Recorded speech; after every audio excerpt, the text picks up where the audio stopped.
மகன் தூய ஆவியாரின் பெயராலே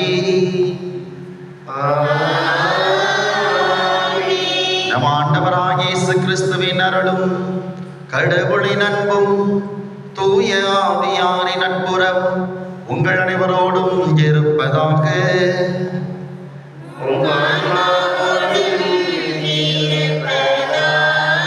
திருவருகை காலம் 4ஆம் ஞாயிறு. திருப்பலி முன்னுரை. அமைதி என்னும் திருவொலியை ஏற்றி திருவருகை காலத்தில் 4ஆம் ஞாயிறு வழிபாட்டிற்கு திரு அவை நம்மை அன்போடு அழைக்கிறது. கடவுள் நம்மோடு என்பதுதான் இன்றைய வழிபாட்டின் மைய கருத்துப்பொருள். தேடல்கள் நிறைந்த இவ்வுலகில் இறைவனின் அழைப்பை ஏற்று திருவருகை காலத்தில் இறுதி பகுதியில் மீட்பரின் பிறப்பிற்காக விடைபெற்றிட வந்துள்ள இறைக்குலமே, உங்கள் அனைவரையும் அன்புடன் வரவேற்கிறோம். வாழ்வில் நம் பல தேடல்களை ஈடுபடுகிறோம். அத்தேடல்களுக்கு பல்வேறு வழிகளில் விடைகள் மற்றும் தீர்வுகள் வந்து சேருகின்றன. இந்த தீர்வுகள் பல வேளைகளில் நாம் எதிர்பாராத நேரத்தில் எதிர்பாராத வடிவத்தில் வந்து சேருவதையும் நாம் நம் வாழ்வில் பலமுறை உணர்ந்திருக்கிறோம். யூதேயா முழுவதும் உரோமை அடக்குமுறை நிலவி அளவிற்கு அதிகமாக மக்களை வதைத்து வந்த சூழலில் இளம் கிராமத்து பெண்ணான மரியா சொந்த நாட்டிலேயே சிறையில் வதைக்கப்பட்டதை போன்ற ஒரு நெருக்கடிக்குள் வாழ்ந்தார். இருப்பினும் அவர் தினமும் இறைவனிடம் எழுப்பி வந்த வேண்டுதல்களுக்கு இறைவன் விடை அளித்தார். மணமாகாத மரியாவை தம் மகனின் தாயாகும்படி அழைத்து மீட்பரின் கருவியாக்கினார். தனிப்பட்ட வாழ்வினாலும் சரி, சமுதாய வாழ்வினாலும் சரி, நமக்கு தேவை இறைவனிடம் சரணடையும் பணிவு மற்றும் தகுந்த முடிவுகளை எடுக்கும் துணிவு ஆகும். வானதூதர் மரியாவை சந்தித்த அந்நிலையில் காணப்பட்ட அந்த பணிவையும் துணிவையும் இந்த கிறிஸ்துமஸ் காலத்தில் பலரும் புத்தாண்டிலும் நம் அனைவரையும் பெற்று வாழ அன்னை மரியாவின் பரிந்துரையோடு இத்திருப்பலியில் உருக்கமாக இறைவனை மன்றாடுவோம். கிறிஸ்து இயேசுவில் அன்புமிக்கவர்களே, திருவருகை காலத்தினுடைய கடைசி ஞாயிறு 4ஆம் ஞாயிறை கொண்டாடி கொண்டிருக்கிறோம். இன்றைய ஞாயிறு ஆண்டவர் நம்மோடு இருக்கிறார் என்பதை மையமாக சிந்திக்க நமக்கு அழைப்பு விடுக்கின்றன. எனவே இறைவனது பிரசன்னத்தை நம் வாழ்வில் ஒவ்வொரு நிமிடமும் உணர்ந்து வாழ தேவையான அருள் வரங்களை இந்த கல்வாரி பலியிலே நாம் சிறப்பாக மன்றாடுவோம். இன்றைய திருப்பலியானது இன்று நினைவு நாள் அனுசரிக்கப்படுகின்ற திரு அந்தோணிமுத்து அவருடைய ஆண்மையை பாற்றிக்காகவும், ஞானப்பிரகாசம் அந்தோணிமுத்தம்மாள், இயேசுபடியால் பாலன், இயேசுபடியால் சந்தோஷம், ராஜேந்திரன், அன்னம்மாள் இவருடைய ஆண்மையை பாற்றிக்காகவும், அன்னம்மாள் அம்மாளுடைய நினைவு நாளிலே அவருடைய ஆண்மையை பாற்றிக்காகவும், ஞானையா தவராஜ் இவர்களின் ஆண்மையை பாற்றிக்காகவும், சமணசு மேரி ஆண்மையை பாற்றிக்காகவும், பாத்திமா மேரி தாயார் சரஸ்வதி அம்மாள் உடலுள்ள சுகத்திற்கு வேண்டுதலாகவும், பன்னீர்செல்வம் குடும்பத்தாருக்காகவும், இவருடைய மகள் ஞான பிரதிபா, பேத்தி பிரசன்னா மற்றும் குடும்பத்தில் உள்ள அனைவருடைய உள்ள உடல் சுகத்திற்காகவும், பாஸ்கர் குடும்பத்தாருடைய குடும்ப ஆசீர்வாதத்திற்காகவும், நன்றியாகவும், தொழில் முன்னேற்றத்திற்காகவும் இப்பலியானது ஒப்பு கொடுக்கப்படுகிறது. இந்த கல்வாரி பலியிலே நாம் தகுதியோடு ஒப்பு கொடுக்க நம்மை ஆண்டவரிடத்தில் ஒப்பு கொடுத்து இந்த தீர்த்த நிகழ்விலே நாம் பங்கெடுப்போம். அன்புமிக்கவர்களே, நம் திருமுழுக்கு நினைவாக நாம் இது தெளிக்கப்படும் தமது படைப்பாகி தண்ணீரை புனிதப்படுத்தி அருளுமாறு நம் கடவுளாய் ஆண்டவரை கெஞ்சி மன்றாடுவோமாக. அவரை நமக்கு உதவி அளித்து நாம் பெற்றுக்கொண்ட தூய ஆவிக்கு உண்மையுள்ளவர்களாய் நிலைத்திருக்க அருள்வாராக. ஆண்டவரே, எல்லாம் வல்ல இறைவா, உடல் ஆன்ம வாழ்வு அனைத்திற்கும் ஊற்றும் தொடக்கம் உண்டீரே. இத்தண்ணீரை புனிதப்படுத்தி அருள உண்மை வேண்டுகிறோம். எங்கள் பாவங்களுக்கு மன்னிப்பு வேண்டவும், எல்லா நோய்களையும் மாற்றானின் சூழ்ச்சிகளையும் எதிர்த்து உமது அருளின் பாதுகாப்பை அடையவும் நாங்கள் இத்தண்ணீரை நம்பிக்கையோடு பயன்படுத்துகிறோம். ஆண்டவரே, உமது இரக்கத்தின் உதவியால் உயிருள்ள தண்ணீர் எங்களில் பொங்கி எழுந்து மீட்பளிப்பதாக. இவ்வாறு நாங்கள் தூய இதயத்தோடு அடைய வந்து எங்கள் உடலுக்கும் ஆன்மாவுக்கும் இடர்கள் அனைத்தையும் விளக்குவோமாக. எங்கள் ஆண்டவராகிய கிறிஸ்து வழியாக உம்மை மன்றாடுகிறோம். எல்லாம் வல்ல இறைவா, தண்ணீர் வளம் பெற அதில் உட்பட வேண்டும் என்ற இறைவாக்கினர் எலிசா வழியாக கற்பித்தேன். உமது படைப்பு பொருளாகிய இந்த உப்பை பரிவிறக்கத்துடன் புனிதப்படுத்தி அருள உம்மை தாழ்மையுடன் வேண்டுகிறோம். ஆண்டவரே, உப்பு கலந்த தண்ணீர் தெளிக்கப்படும் இடமெல்லாம் தீயோனின் தாக்குதல் அனைத்தும் தோல்வியுறச் செய்வீராக. உம் தூய ஆவியார் உடனிருந்து எங்களை இடையராது காத்தருள்வாராக. எங்கள் ஆண்டவராகிய கிறிஸ்து வழியாக உம்மை மன்றாடுகிறோம்.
எல்லாம் வல்ல இறைவன் நம் பாவங்களில் இருந்து நம்மை தூய்மைப்படுத்துவராக. இந்த நற்கருணை கொண்டாட்டத்தின் வழியாக அவர் தம்முடைய ஆட்சியின் விருந்தில் பங்கு கொள்ள நம்மை தகுதி பெறச் செய்வாராக. மன்றாடுவோமாக. ஆண்டவரே, உமது அருளை எங்கள் மனங்களில் பொழிந்தருள உம்மை வேண்டுகின்றோம். உம் திருமகன் மனிதரானதை வானதூதர் வழியாக நாங்கள் அறிந்திருக்கின்றோம். அவருடைய பாடுகளினாலும் சிலுவையினாலும் உயிர்ப்பின் மாட்சி பெற நீர் எங்களை அழைத்துச் செல்வீராக. உமோடு தூய ஆவியாரின் ஒன்றிப்பில் என்றென்றும் இறைவனாய் வாழ்ந்து ஆட்சி செய்கின்ற எங்கள் ஆண்டவரும் திருமகனுமாகிய இயேசு கிறிஸ்து வழியாக உம்மை மன்றாடுகின்றோம்.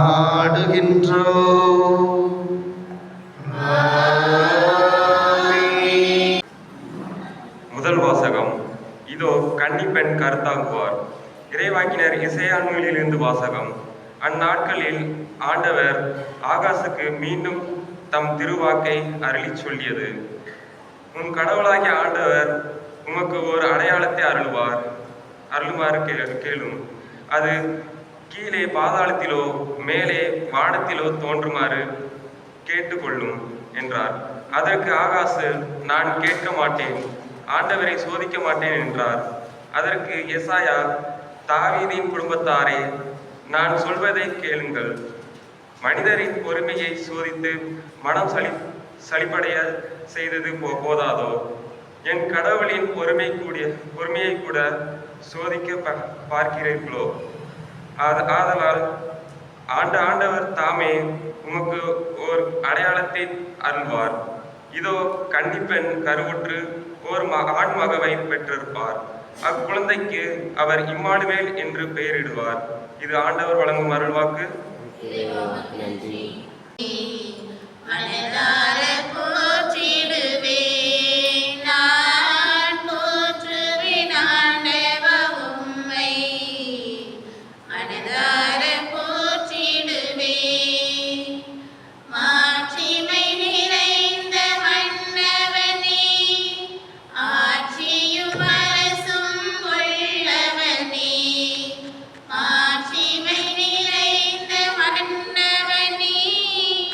ஆட்சியும்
கடவுளின் மகன்.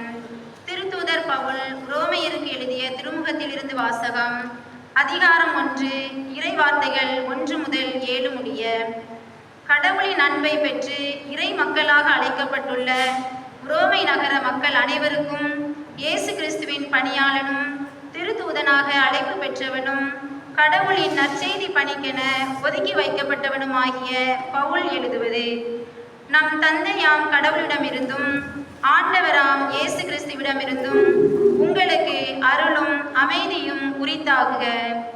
நற்செய்தியை தருவதாக கடவுள் தம் இறைவாக்கினர் வழியாக ஏற்கனவே திருமறை நூலில் வாக்களித்திருந்தார்.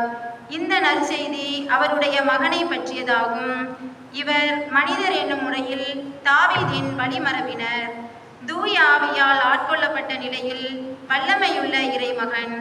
இவர் இறந்து உயிர்த்தெழுந்ததால் இந்த உண்மை நிலைநாட்டப்பட்டது. இவரே நம் ஆண்டவர் இயேசு கிறிஸ்து. பிற இனத்தார் அனைவரும் இவர் மீது நம்பிக்கை கொண்டு இவருக்கு கீழ்ப்படியுமாறு இவர் பெயர் விளங்க இவர் வழியாகவே நாங்கள் திருத்தூது பணி செய்வதற்குரிய அருளை பெற்றுக்கொண்டோம். பிற இனத்தவராகிய நீங்களும் இயேசு கிறிஸ்துவுக்கு உரியவர்களாய் இருக்க அழைப்பு பெற்றிருக்கிறீர்கள். இது ஆண்டவர் வழங்கும் அருள்வாக்கு. நன்றி. அல்லேலூயா, அல்லேலூயா, அல்லேலூயா, அல்லேலூயா, அல்லேலூயா, அல்லேலூயா, அல்லேலூயா, அல்லேலூயா. இதோ கன்னி கருவுற்று ஓர் ஆண்மகவை பெற்றெடுப்பார். அக்குழந்தைக்கு இம்மானுவே, அதாவது கடவுள் நம்முடன் இருக்கிறார் என பெயரிடுவர். அல்லேலூயா,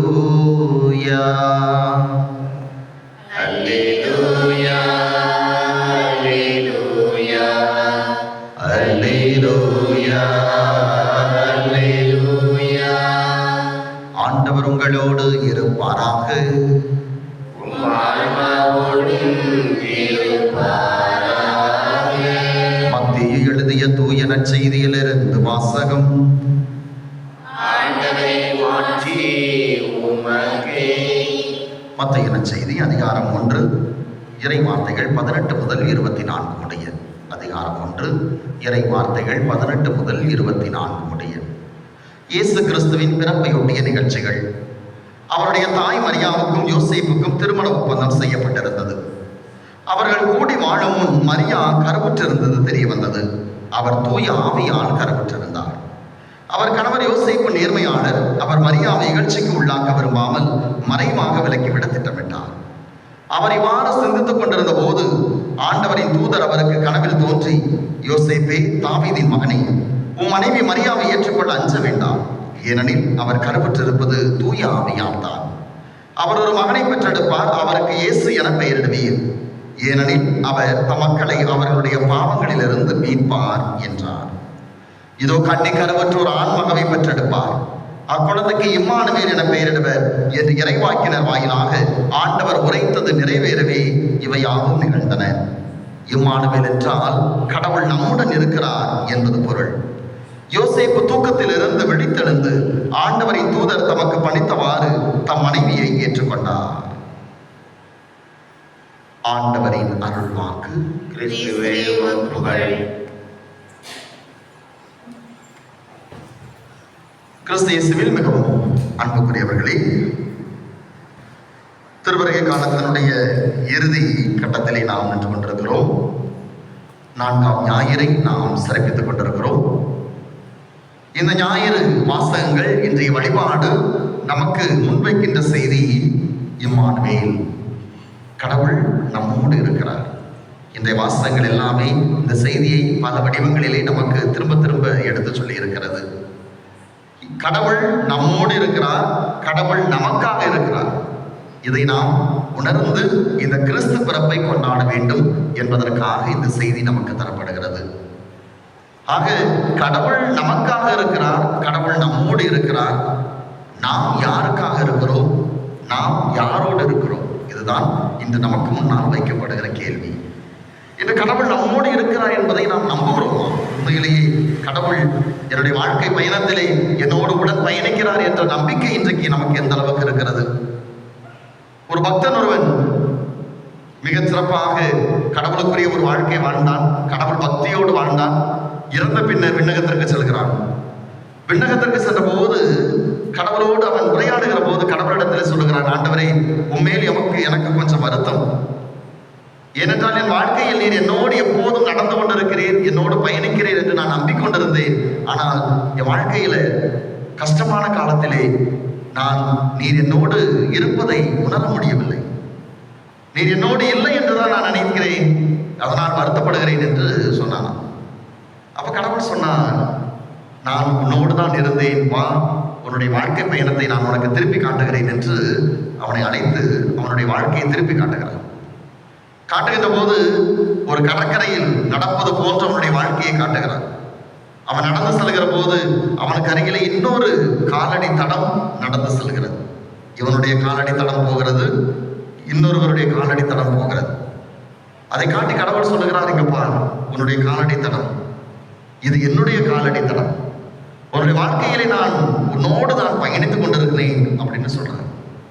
கொஞ்ச தூரம் பார்த்து கொண்டே இருக்கிற போது ஒரு காலடி தடம் மட்டும் தெரிய ஆரம்பிக்கிறது, ஒரு காலடி தடத்தை காணவில்லை.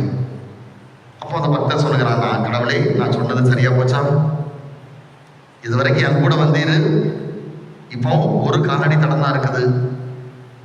என் கஷ்டமான காலம் இந்த காலம் தான், நான் கஷ்டப்பட்ட காலம், இதுல நான் மட்டும்தான் நடந்து போயிருக்கிறேன், நீங்க என் கூட வரல அப்படின்ட்டு சொன்னான். அப்ப கடவுள் சொன்னா, பக்தா, அந்த காலடி தடம் உன்னுடைய காலடி தடம் இல்லை, அது என்னுடைய காலடி தடம். உன்னுடைய கஷ்டமான நேரத்தில் உன்னை என் தோல் மேல் தூக்கி கொண்டு நான் நடந்து சென்றேன், அதனால் உன்னுடைய காலடி தடம் இல்லை, என் காலடி தடம் மட்டும்தான் அதில் இருக்கிறது அப்படின்ட்டு சொன்னார். அன்புக்குரியவர்களே, ஒரு சிந்தனைக்கான ஒரு சிறிய கதை இது. நம்முடைய வாழ்க்கையில் எல்லா சூழ்நிலையிலும் கடவுள் நம்மோடு தான் வந்து கொண்டிருக்கிறார். பல நேரத்தில் நாம் அவரை உணராமல் போய்விடலாம். குறிப்பாக நம்முடைய கஷ்டமான நேரத்தில் உண்மையிலே கடவுள் இருக்கிறாரா, உண்மையிலேயே நாம் வழிபடுகிற, நான் கும்பிடுகிற கடவுள் இருக்கிறாரா என்ற சந்தேகம் நமக்கு பல நேரத்தில் வரலாம். ஆனால் அந்த நேரத்தில் எல்லாம் கடவுள் நம்மை தாங்கி பிடித்துக் கொண்டிருக்கிறார். நமக்கே தெரியாமல் நம்மை தாங்கி பிடித்துக் கொண்டு அவர் நமக்காக நடந்து கொண்டிருக்கிறார். ஆக இந்த நம்பிக்கையை தருவதுதான் இந்த கிறிஸ்து பிறப்பு காலம். ஒவ்வொரு ஆண்டும் கிறிஸ்து பிறப்பை திரும்ப திரும்ப ஏன் கொண்டாடி கொண்டிருக்கிறோம்? மகிழ்ச்சியாக இருப்பதற்கு மட்டுமா? இல்லை, கடவுள் நம்மோடு இருக்கிறார் என்பதை மீண்டும் மீண்டும் நாம் நினைத்து அதில் நம்பிக்கையில் ஆழப்பட்டு நம்முடைய கஷ்டத்தில், துன்பத்தில், துயரத்தில் ஆண்டவர் என்னை விட்டு எங்கும் செல்லவில்லை, என் ஆண்டவர் என்னோடு தான் இருக்கிறார் என்பதை நாம் நினைவில் வைக்க வேண்டும் என்பதற்காகத்தான் இந்த கிறிஸ்து பிறப்பு விழாவை உலகம் முழுக்க நாம் கொண்டாடி கொண்டிருக்கிறோம். அப்போ இந்த நம்பிக்கை இன்றைக்கு நமக்கு ஆழப்பட வேண்டும். விவிலியத்தை திரும்பி பார்க்கிற போது ஆண்டவர் எல்லா நிலையிலும் தன்னோடு, தன் மக்களோடு அவர் தொடர்ந்து கொண்டேதான் இருக்கிறார். பழைய ஏற்பாட்டை நாம் திருப்பி பார்த்தோம் என்றால் பல இடங்களில் நாம் அதை பார்க்க முடிகிறது. தொடக்கமாக யாராவது எடுத்து வாசிக்க பார்ப்போம். விடுதலை பயண நூல் 3:12. விடுதலை பயண நூல் 3:12. அப்போது கடவுள், நான் உன்னோடு இருப்பேன். யார்கிட்ட சொல்றாரு? மோசேட்ட சொல்றாரு. அப்படிதானே? நான் உன்னோடு இருப்பேன். கடவுள் அவருக்கு வாக்குறுதி கொடுக்கிறார். மோசேக்கு அடுத்தபடியாக யார் இஸ்ராயல் மக்களை வழிநடத்தி செல்கிறார்? ஆரோன். ஆரோனை தொடர்ந்து யார் விடுதலை நாட்டிற்குள் அழைத்து செல்வது? யோசுவா. யோசுவா தான் வழிநடத்தி அவர்களை விடுதலை நாட்டிற்குள் அழைத்து செல்கிறார். யாராவது எடுத்து வாசிங்க. யோசுவா புத்தகம் 1:9. யோசுவா புத்தகம் 1:9.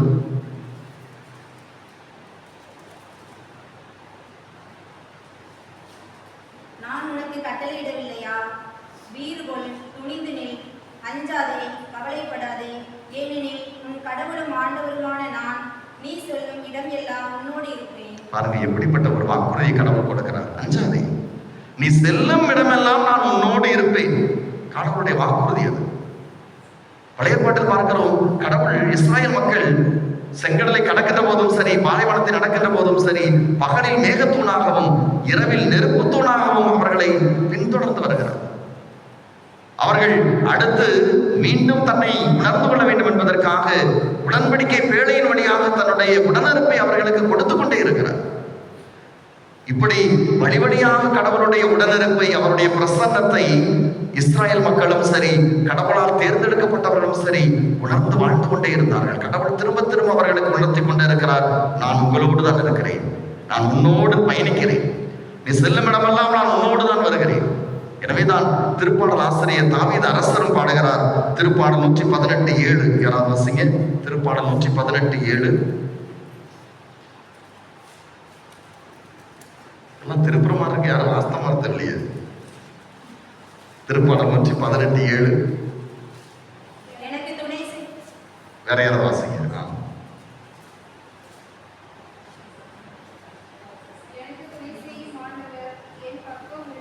எனக்கு துணை செய்யும் ஆண்டவர் என் பக்கம் உள்ளார். யார் சொல்றாரு? தாவீது அரசன் சொல்லுகிறார், எனக்கு துணை செய்யக்கூடிய ஆண்டவர் என் பக்கத்துல தான் இருக்கிறார்.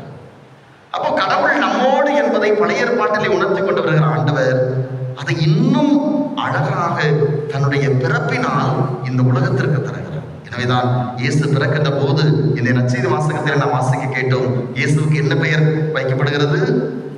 முதல்ல இன்னொரு பேர் சொல்றாங்க. என்ன பேர் சொல்றாரு? பிறக்கின்ற குழந்தைக்கு என்ன பேர் வைக்கிறத சொல்றாங்க? இயேசு என பெயரிடுவீர். அதான் முதல்ல சொல்றார். இயேசு என்பது யோசுவா என்பதனுடைய ஒரு மர்மமாக இருக்கிறது.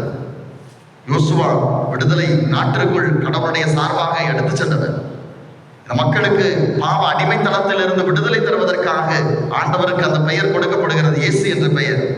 அதைத் தொடர்ந்து இம்மானுவேல், கடவுள் நம்மோடு இருக்கிறார். இது கடைசி வரை அது தொடர்ந்து கொண்டே இருக்கிறது. இறுதியாக ஆண்டவர் இயேசு இந்த உலகத்தை விட்டு செல்லும் போது கூட அதைத்தான் திரும்பவும் சொல்லுகிறார். மத்தேயு நற்செய்தி 28ஆம் அதிகாரம் 20வது இறைவார்த்தை யாராவது வாசிங்க. மத்தேயு நற்செய்தி 28ஆம் அதிகாரம் 20வது இறைவார்த்தை. வாசிக்காத வாசிங்க.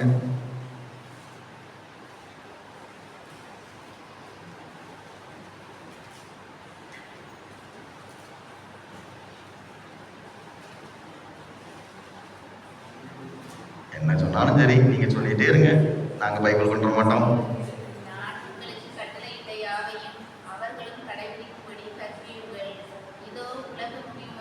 இதோ உலக முடிவு வரை நான் உங்களோடு இருக்கிறேன். யார் சொன்னா? இயேசு. இயேசு போய் சொல்லுவாரா? அவர் போய் சொன்னா நம்ம வழிபடுறதுலாம் வீண், அப்படிதானே? அப்போ ஆண்டவர் இயேசு இந்த உலகத்தை விட்டு செல்வதற்கு முன்னால் சொல்லுகிறார், இதோ உலக முடிவு வரை நான் உங்களோடு இருக்கிறேன். அப்ப அவருடைய பிரசன்னத்தை இன்றைக்கும் நாம் ஒவ்வொரு நாளும் பார்க்கும் விதமாகத்தான் தன் உடலையே தந்து நற்கருணையில் நமக்காக விற்றிருக்கிறார் இந்த தெய்வம். அப்போ கிறிஸ்து பிறப்பு நமக்கு தருகிற முதல் செய்தி, அடிப்படையான செய்தி, ஆண்டவர் நம்மோடு இருக்கிறார். எல்லா நிலையிலும் நம்மை விட்டு போவதில்லை, நம் கூட தான் இருக்கிறார். அவருடைய பிரசன்னம் நம்மோடு தான் தொடர்கிறது. அப்ப ஆண்டவர் நம்மோடு இருக்கிறார், ஆண்டவர் நமக்காக இருக்கிறார். அப்படி என்றால் நான் யாரோடு இருக்கிறேன், நான் யாருக்காக இருக்கிறேன்? அதுதான் இன்றைக்கு நமக்கான கேள்வி. இன்றைக்கு நாம் ஆண்டவரோடு இருக்கிறோமா? ஆண்டவர் நம்மோடு இருக்கிறார், நான் ஆண்டவரோடு இருக்கிறேன். ஆண்டவர் இயேசு ரொம்ப தெளிவாக சொல்லுவார், நீங்கள் திராட்சை கொடிகள், நான் திராட்சை செடி. இந்த கொடிகள் கிளைகள் எல்லாம் இணைந்திருந்தால் மட்டும் நான் பலன் தர முடியும். அப்ப நான் ஆண்டவரோடு இணைந்து இருந்தால் மட்டும்தான் என் வாழ்க்கை பலன் தரக்கூடியதாக இருக்கும். நான் ஆண்டவரோடு இணைந்திருக்காமல் வாழ்க்கையில் என்ன சேர்த்தாலும் சரி, சொத்து சுகமோ வெற்றிகளோ படிப்போ எதுவா இருந்தாலும் சரி, நான் ஆண்டவரோடு இணைந்திருக்கவில்லை என்றால் ஒரு நேரம் வரும், அப்போது வாழ்க்கையை வெறுமையாக தோன்றும். இன்றைக்கு பார்க்கிறோம், நம்ம பிள்ளைங்களுக்கு அந்த ஒரு ஞானத்தை நாம் கற்றுக் கொடுக்க தவறி கொண்டிருக்கிறோம்.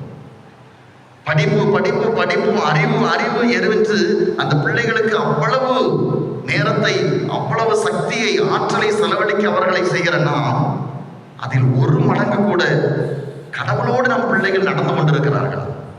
ஞானத்தோடு நம்முடைய பிள்ளைகள் வாழ்ந்து கொண்டிருக்கிறார்களா? அதை சொல்லிக் கொடுக்க மறந்து விடுகிறோம். இந்த உலக அறிவுக்காக ஓடிக்கொண்டிருக்கிறோம். நம்முடைய பிள்ளைகளுக்கு எந்த ஸ்கூல்ல சேர்க்கலாம், எந்த காலேஜில் சேர்க்கலாம், எவ்வளவு ஃபீஸ் கட்டினாலும் பரவாயில்ல, இதையெல்லாம் பார்த்து பார்த்து ஓடி ஓடி செய்கிற நாம என் பிள்ளை ஒழுக்கத்தோட, ஞானத்தோட, கடவுள் பக்தியோட, கடவுள் பயத்தோட இன்றைக்கு வளர்ந்து கொண்டிருக்கிறதா? இதை பார்க்க பல நேரத்தில் தவறி விடுகிறோம். என்றைக்கு நாம் ஆண்டவரோடு இணைந்திருக்கிறோமோ அப்போதுதான் இந்த வாழ்க்கை ஒரு மகிழ்ச்சியான நிம்மதியான வாழ்க்கையாக இருக்கும். இல்லாமல் ஆண்டவரோடு இணைஞ்சிருக்காம நான் என்ன பணம் சேர்த்தாலும் சரி, எவ்வளவு படிச்சாலும் சரி, என்ன இருந்தாலும் சரி, ஒரு நேரத்துல வாழ்க்கை வெறுமையா வந்து நிற்கும். என்னடா வாழ்க்கை அப்படிங்கிற ஒரு நிலத்துல வந்து நிற்கும். அதனால அந்த இடத்துக்கு நாம ஒரு நேரம் போயிடக்கூடாது. அப்போ எல்லாத்தோடையும் நான் ஆண்டவரோடு இணைந்து நடக்கக்கூடியவர்களாக இருக்க வேண்டும். அதை இன்றைக்கு நாம் செய்கிறோம். நான் ஆண்டவரோடு, ஆண்டவருக்காக நான் வாழ வேண்டும். என் ஆண்டவர் எனக்காக வாழ்ந்தார், என் ஆண்டவர் எனக்காக வந்தார், என் ஆண்டவர் என்னோடு இருக்கிறார், நான் அவரோடு இருக்க வேண்டும். அதற்கு என்ன செய்வது?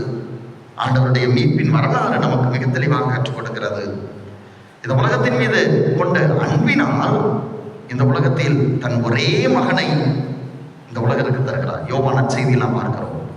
இந்த உலகின் மீது கொண்ட அன்பினால் தம் ஒரே மகனை இந்த உலகிற்கு தரும் அளவிற்கு கடவுள் இந்த உலகின் மீது அன்பு கொண்டார் என்று யோவான் நற்செய்தியாளர் சுட்டி காட்டுகிறார். அப்படி என்றால் கடவுளுடைய அன்புதான் நாம் ஆண்டவரோடு இருப்பதற்கான முதல் அடையாளம். ஆண்டவர் நம்மோடு இருக்காருன்னா அவர் நம் மீது கொண்ட அன்பு முதலிலே. இரண்டாவது, பழைய ஏற்பாடை எடுத்து பார்க்கிற போது கடவுள் அவர்களோடு, இஸ்ரேல் மக்களோடு உடன் பயணித்ததற்கு அடையாளமாக இருந்தது கடவுள் கொண்டிருந்த நீதி.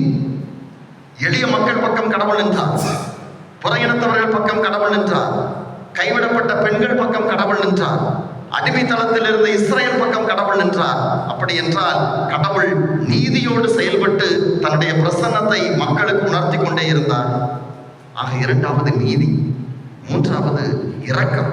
ஆண்டவர் இயேசு முழுக்க முழுக்க இரக்கத்தின் வழியாக தந்தையாகிய இறைவனை இந்த உலகிற்கு தந்து கொண்டே இருந்தார். எனவேதான் உங்கள் தந்தை இரக்கமுள்ளவராய் இருப்பது போல நீங்களும் இரக்கமுள்ளவர்களாக இருங்கள் என்று சொன்னார். எனவே இந்த மூன்றை நான் வாழ்வாக்கும் போது நான் ஆண்டவரோடு பயணித்துக் கொண்டிருக்கிறேன் என்பதை என்னால் உணர்ந்து கொள்ள முடியும்.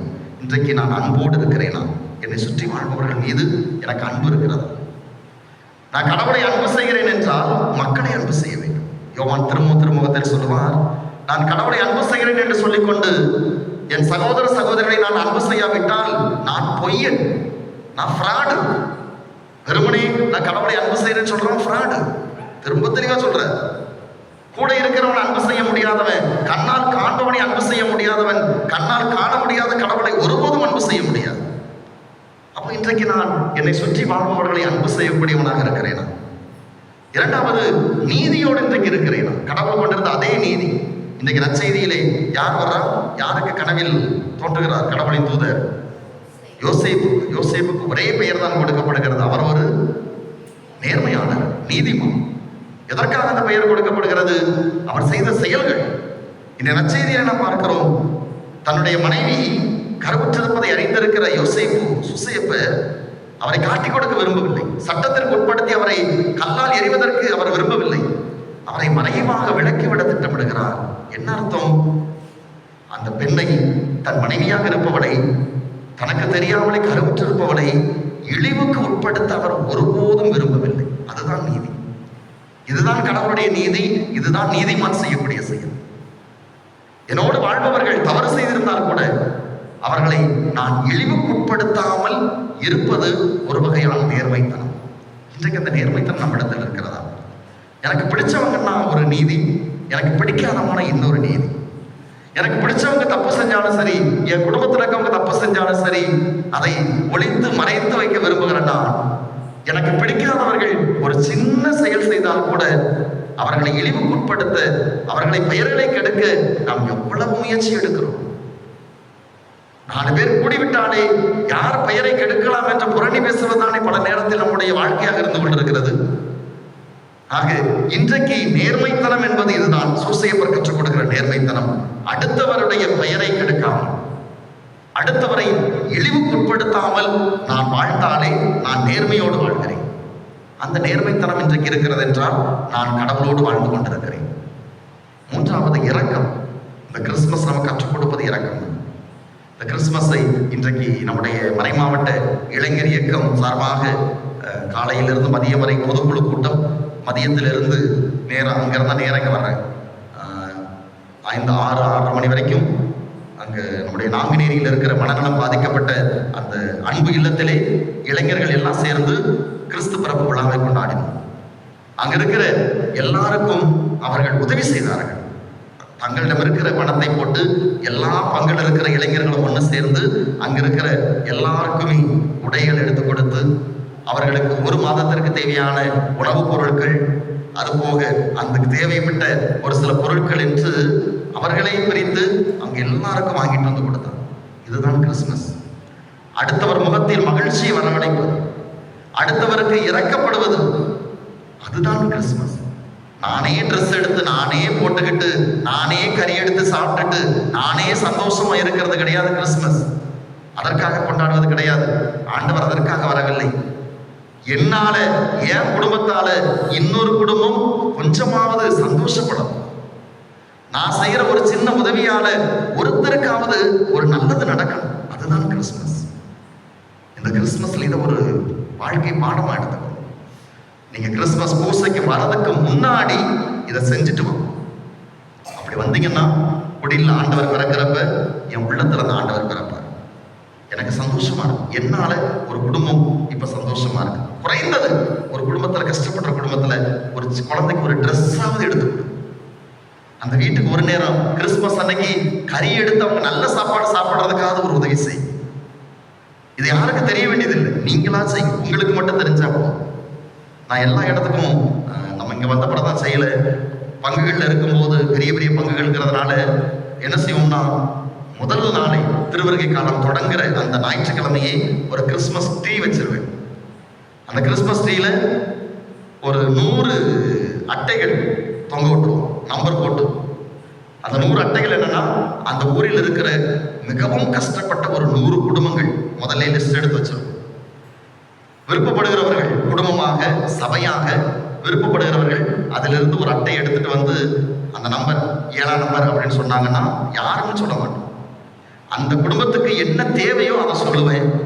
அவங்க அதை எடுத்து என்கிட்ட தருவாங்க. நான் யார் கொடுத்தாலும் சொல்ல மாட்டோம். உங்களுக்காக ஒரு குடும்பம் கொடுத்துருக்குறாங்க, அந்த குடும்பத்துக்காக ஜெபிச்சுக்கங்கன்னு சொல்லி அதை கொடுப்போம். இது எல்லா பங்குகளிலுமே உண்மையிலேயே அந்த மக்களுக்கு கொடுத்தவர்களுக்கு மகிழ்ச்சி, பெற்றுக்கொண்டவர்களுக்கு மகிழ்ச்சி. உண்மையிலே அதுதான் கிறிஸ்துமஸ். என் பெயரால ஒரு குடும்பம் இன்றைக்கு சந்தோஷமா இருக்கு, அதனால ஆண்டவர் சந்தோஷப்படுகிறார்.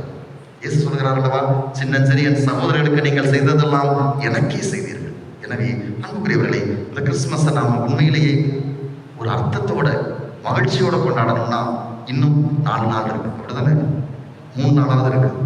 அதனால யாராவது ஒரு தேவையில் இருக்கிறவர்களுக்கு இந்த கிறிஸ்துமஸுக்காக நான் என் குடும்பத்துக்கு செலவழிக்கிறதுல ஒரு பகுதி அவர்களுக்கு கொடுத்து, அவர்களும் கடவுள் பெயரால், கடவுளுடைய இந்த கிறிஸ்துமஸ் பெயரால் சந்தோஷமாக இருக்கட்டும் அப்படின்னு செய்கிற இரக்க செயல் உண்மையிலேயே ஆண்டவர் நம்மோடு இருக்கிறார் என்பதனுடைய அடையாளமாக இருக்கிறது. எனவே இந்த 3ஐயும் இந்த கிறிஸ்து பிறப்பை கொண்டாடுகிற போது நாம் முன்னெடுத்துக் கொள்வோம்.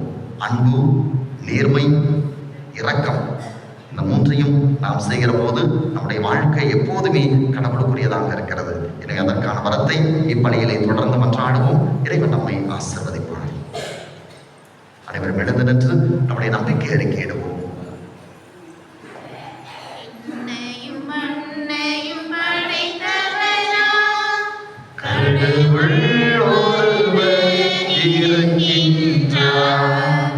தந்தை, மகன், தூய ஆவியாராய் ஒன்றாய் வாழ்வோரை நம்புகிறேன். தூய ஆவியின் நல்லவையாய் இறைமகன் நமக்காய் மனிதனாய் மரியிடம் பிறந்தவராய் கிறிஸ்துவை உறுதியாய் நம்புகிறேன். ஆட்சியில் பாடுபட்டார், சிலுவையில் இறந்து அடக்கப்பட்டார், 3ஆம் நாளில் உயிர்த்தெழுந்தார், இறப்பின் மீது வெற்றி கொண்டார். விண்ணகம் வாழும் தந்தையிடம் அரியணை கொண்டு இருக்கின்றார்.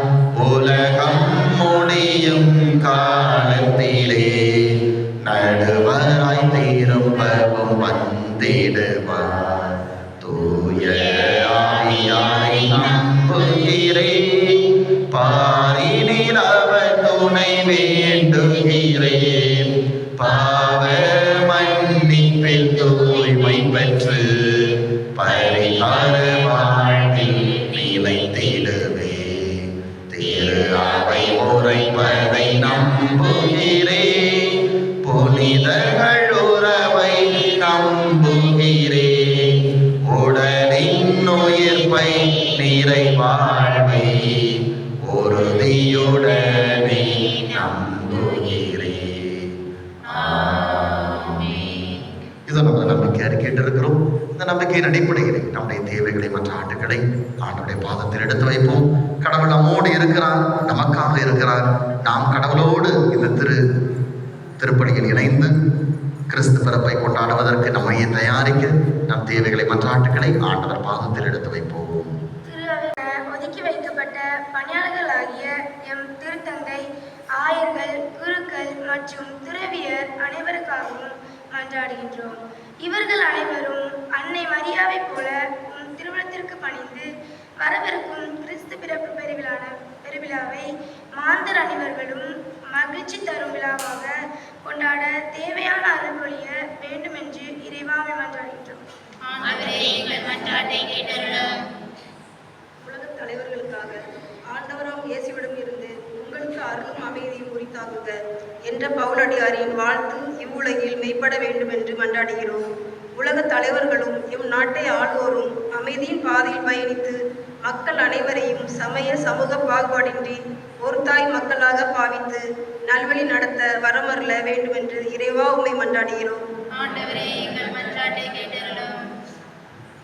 கிறிஸ்தவ வாழ்வுக்காக திருவருகை கால வளையத்தில் 4ஆம் மெழுகுத்திரியை அன்பின் சுடராக ஏற்றும் இந்நாளில் உமது அன்பை பெற்று இறைமக்களாக அழைக்கப்பட்டுள்ள நாங்கள் அனைவரும் அன்பின் சாட்சிகளாக விளங்க மன்றாடுகின்றோம்.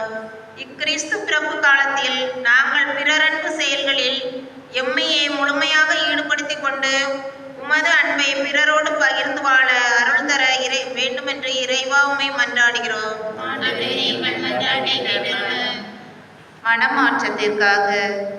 மனமாற்றத்திற்கான அழைப்பினை தொடர்ந்து கேட்டு வரும் நாங்கள் உமது பொறுமையை சோதிக்கும் மக்களாக வாழாமல் தகுந்த பாவ சங்கீர்த்தனம் வழியாக உம்மோடும் பிறரோடும் ஒப்புரவாக மன்றாடுகிறோம். எங்கள் உள்ள கதவுகளை தட்டும் உமக்கு இடமளித்து தூய்மையான இதயத்தோடு உம்மை வரவேற்கும் வரத்தை தர வேண்டுமென்று இறைவா உம்மை மன்றாடுகிறோம்.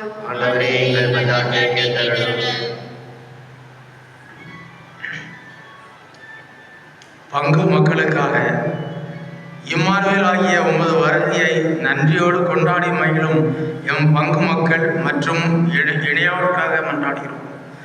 தூய யோசேப்பை போல உமது திட்டத்திற்கு துணிவுடன் இணங்கி கடவுள் நம்மோடு இருக்கிறார் என்ற உணர்வோடு எங்கள் இல்லங்களிலும் இதயங்களிலும் நீர் பிறக்க தகுந்த தயாரிப்புகளை செய்ய அருள் புரிய வேண்டுமென்று இறைவா உம்மை மன்றாடுகிறோம்.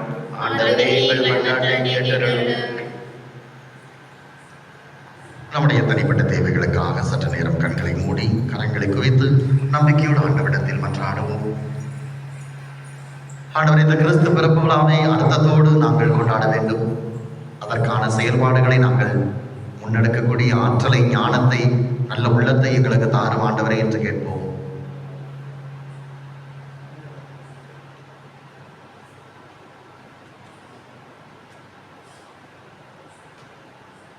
இந்த மன்றாட்டுகளை எல்லாம் எங்கள் ஆண்டவராகிய கிறிஸ்து வழியாக உம்மை நோக்கி மன்றாடுகிறோம்.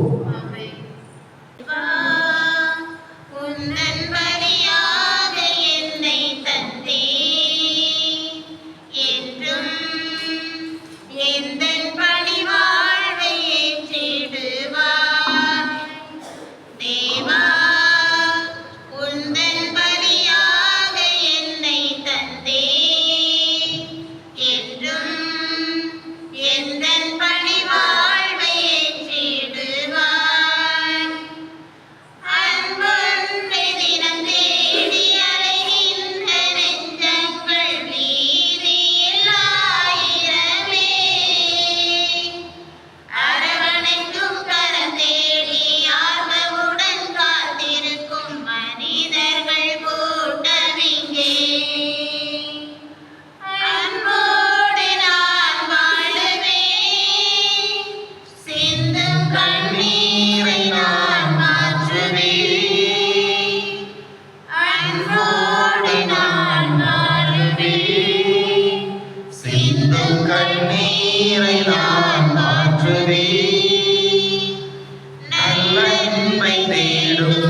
புவி மாண்டு வாழ என் வாழ்வை பலியாக்குவே.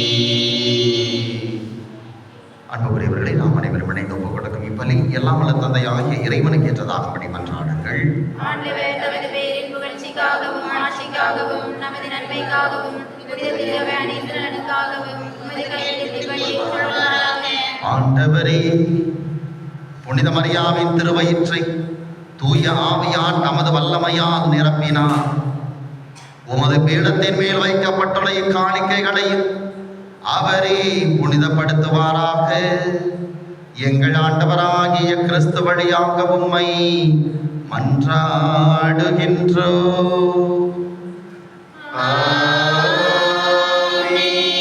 ஆண்டவர் உங்களோடு இருப்பாராக.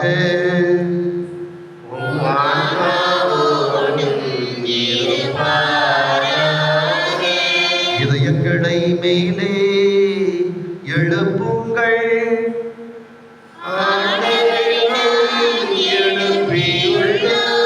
நம் இறைவனாகிய ஆண்டவருக்கு நன்றி கூறுவோம்.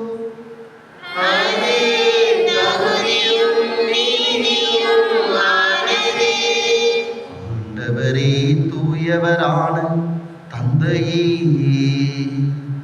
என்றும் உள்ள எல்லாம் வல்ல இறைவா, எங்கள் ஆண்டவராகிய கிறிஸ்து வழியாக எந்நாளும் எவ்விடத்திலும் நாங்கள் உமக்கு நன்றி செலுத்துவது மெய்யாகவே தகுதியும் நீதியுமாகும். எங்கள் கடமையும் மீட்புக்குரிய செயலுமாகும். இறைவாக்கினர் அனைவரின் திருவுரைகள் கிறிஸ்துவை முன்னறிவித்தன. சொல்லற்கரிய அன்புடன் கன்னித்தாய் அவரை தம் திருவயிற்றில் தாங்கினார். அவர் வர இருக்கிறார் என திருமுழுக்கு யோவான் அறிவித்தார். வந்த பின் அவரை சுட்டி காட்டினார். நாங்கள் விழிப்போடு வேண்டுவதையும் அக்களிப்போடு தமது புகழ் பாடுவதையும் அவர் காணும் பொருட்டு தமது பிறப்பின் மறைபொருளை முன்னரே மகிழ்வுடன் எதிர்பார்த்திருக்க எமக்கு அருளினார். ஆகவே வானதூதர் முதன்மை வானதூதரோடும் அரியணையில் அமர்வோர் தலைமை தாங்குவாரோடும் வான்படைகளின் அணிகள் அனைத்தோடும் சேர்ந்து நாங்கள் உமது மாட்சியை புகழ்ந்துரைத்து முடிவின்றி பாடுவதாவது.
ஆண்டவரே, நேர்மையாகவே தூயவர், தூய்மை அனைத்திற்கும்.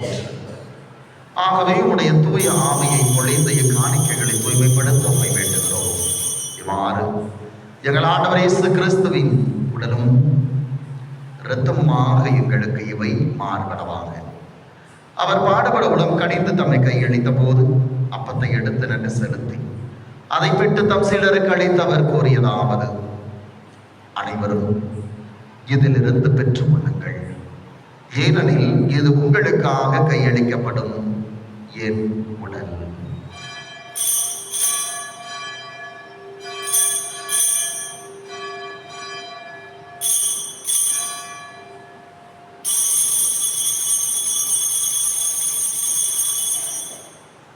அவனுமே இரவு விருந்தை அருந்திய பின் கிண்ணத்தை எடுத்து மீண்டும் உமக்கு நன்றி செலுத்தி தம் சீடர்களுக்கு அழைத்து அவர் கூறியதாவது: அனைவரும் எதிலிருந்து பெற்று பருகுங்கள், ஏனெனில் இது புதிய நிலையான உடன்படிக்கைக்குரிய என் இரத்தத்தின் கிண்ணம். இது பாவ மன்னிப்புக்கென்று உங்களுக்காகவும் பலருக்காகவும் சிந்தப்படும். இதை என் நினைவாக செய்யுங்கள்.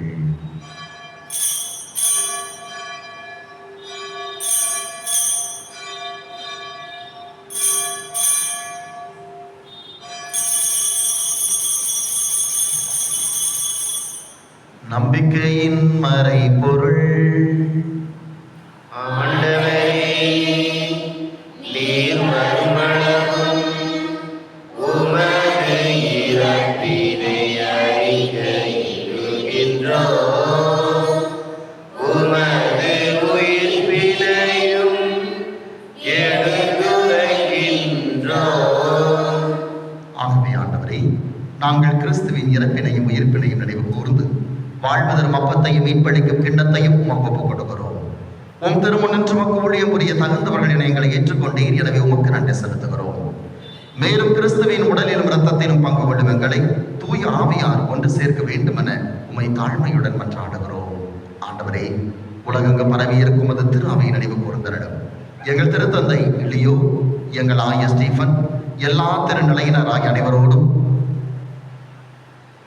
சிறப்பாக இன்றைய பலியை ஒப்புக் கொடுக்கின்ற பாத்திமா மேரி குடும்பத்தாரையும், பன்னீர்செல்வம் குடும்பத்தாரையும், பாஸ்கர் குடும்பத்தாரையும் நீ நிறைவாக ஆசீர்வதித்திரடும். எங்கள் அனைவரையும் உமது திரு அவையின் அன்பில் நிறைவு பெறச் செய்திரடும். தந்தையே, நெருகுலையிலிருந்து நம்மிடம் அழைத்துக் கொண்டு உமடியார்கள் அந்தோணிமுத்து, ஞானப்பிரகாசம், அந்தோணிமுத்தம்மாள், இயேசுவடியான் பாலன், இயேசுவடியான் சந்தோஷம், ராஜேந்திரன், அன்னம்மாள், சமணசு மேரி என்னும் மடியார்களை நினைவு கூர்ந்தரிடம். உம் திருமகனோடு அவரது இறப்பில் இணைக்கப்பட்டிருந்த இவர்கள் உயிர்ப்பிலும் அவரை போல இருக்க செய்தரிடம். மேலும் உயிர்த்தலும் எது நோக்குடன் துயில் கொள்ளும் எங்கள் சகோதர சகோதரிகளையும் இறந்தோர் அனைவரையும் இரக்கத்துடன் நினைவு கூர்ந்து உம் திருமக ஒளியுடைய ஏற்றரிடம். எங்கள் அனைவர் மீதும் இரக்கமாயிரும். கடவுளின் கன்னித்தாயான மாட்சிமிக்க மரியாள் எங்கள் உறுதாண்டை, அவருடைய கணவரும் எங்கள் பங்கின் பாதுகாவலருமான தந்தை வளனார், புனித திருத்தூதர்கள், இவ்வுலகில் நமக்கு வந்தவராய் இருந்தோராகிய புனிதர் அனைவருடனும் நாங்கள் நிலை வாழ்வில் பங்கு கொள்ளும் தகுதி பெற்று உம் திருமகன் இயேசு கிறிஸ்து வழியாக உம்மை புகழ்ந்தேத்து மரமருள உம்மை மன்றாடுகிறோம்.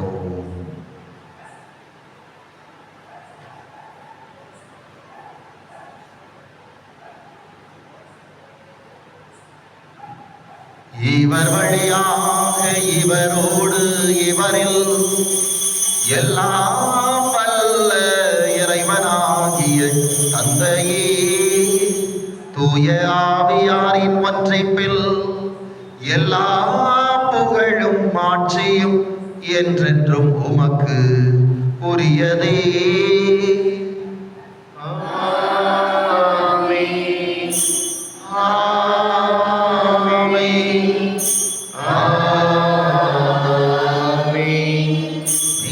கட்டளையால் கற்பிக்கப்பட்டு இறை படிப்பனையால் பயிற்சி பெற்ற நாம் துணிந்து பாடுவோம்.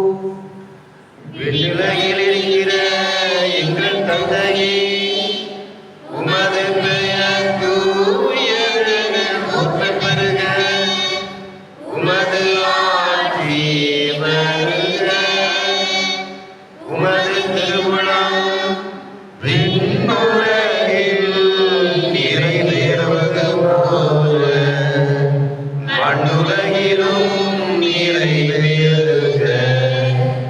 எங்கள் அன்றாட உணவை இன்று எங்களுக்கு தாரும். எங்களுக்கு எதிராக குற்றம் செய்வோரை நாங்கள் மன்னிப்பது போல எங்கள் குற்றங்களை மன்னியும். எங்களை சோதனைக்கு உட்படுத்தாதேயும், தீமையிலிருந்து எங்களை விடுவித்தருளும். ஆண்டவரே, தீமை அனைத்திலிருந்து எங்களை விடுவித்து எங்கள் வாழ்நாளில் அமைதியை கனிவுடன் அருள உம்மை மன்றாடுகிறோம். உமது இரக்கத்தின் உதவியால் நாங்கள் பாவத்திலிருந்து எப்போது விடுதலை பெற்று யாதொரு கலக்கமுமின்றி நலமாயிருப்போமாக. நாங்கள் எது நோக்கி இருக்கும் பேரின்பத்திற்காகவும் மீட்பராகிய இயேசு கிறிஸ்துவின் வருகைக்காகவும் காத்திருக்கின்றோம். ஏனெனில் ஆட்சியும் வல்லமையும் மாட்சியும் என்றென்றும் உமதே. ஆண்டவராகிய இயேசு கிறிஸ்துவை அமைதியை உங்களுக்கு விட்டு செல்கிறேன், என் அமைதியை உங்களுக்கு அளிக்கிறேன் என்று உம் திருத்தூதர்களுக்கு மொழிந்தீரே. எங்கள் பாவங்களை மாறாமல் உமது திரு அவையும் மீது கொண்டிருக்கின்ற நம்பிக்கையை கண்ணோக்கி உமது திருவுளத்திற்கேற்ப அதற்கு அமைதியை ஒற்றுமையும் அளித்தருள்கிறாங்க. என்றென்று வாழ்ந்து ஆட்சி செய்கின்றவர் நீரே. ஆண்டவருடைய அமைதி உங்களோடு என்றும் இருப்பதாக.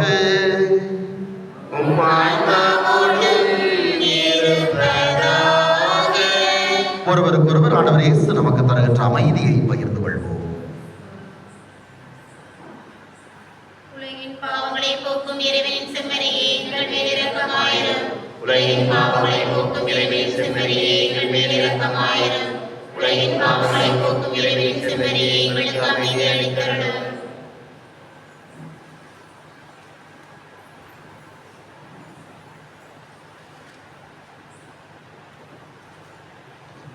இதோ இறைவனின் செம்மறி, உலகின் பாவங்களை போக்குகிறவர், நம் மீது எப்போதும் இரக்கம் கொண்டு நம்மோடு உடன் இருக்கிறவர். இந்த செம்மறியின் விருந்திற்கு அழைக்கப்பட்ட நாம் பேறு பெற்றோர். ஆண்டவரே, என் இல்லத்தில் இருந்திருந்த நான் தகுதியற்றவன், ஆனால் ஒரு வார்த்தை மட்டும் சொல்லியிருந்தோம், எனது ஆன்மா நலமடையும்.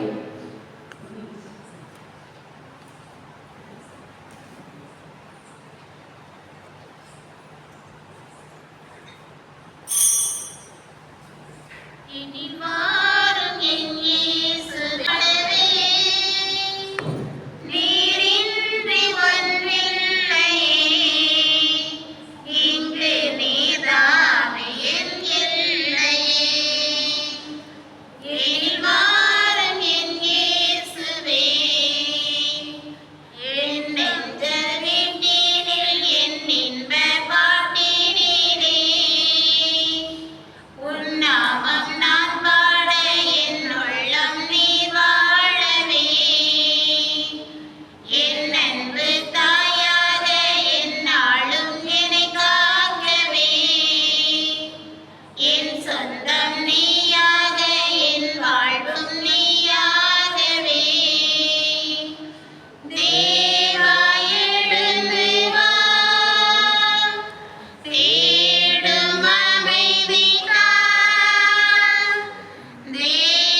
திருவருகை காலத்தினுடைய 4ஆம் ஞாயிறு.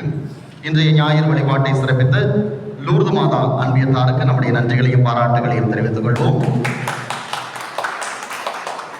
அன்புக்குரியவர்களே, நாம் ஏற்கனவே அறிவித்தது போல வருகின்ற புதன்கிழமை 24ஆம் தேதி மாலை 4 மணிக்கு கிறிஸ்துமஸ் கேரல்ஸ் நம்முடைய வீதிகளிலே வலம் வரும்.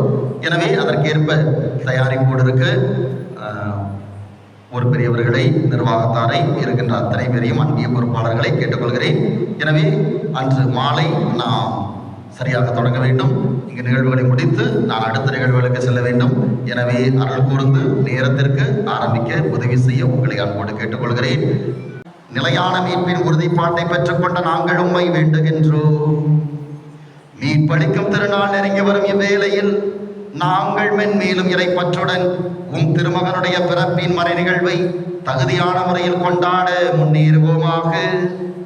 என்றென்றும் வாழ்ந்து ஆட்சி செய்கின்றவர் வழியாக உம்மை மன்றாடுகின்றோம்.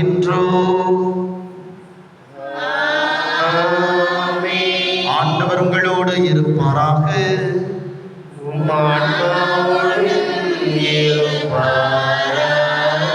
எல்லாம் வல்ல இறைவன் தந்தை, மகன், தூய ஆவியார் உங்களை ஆசீர்வதிப்பாராக. இறை பிரசன்னத்தை உணர்ந்து வாழ சென்று வாருங்கள். கடவுள் நம்மோடு.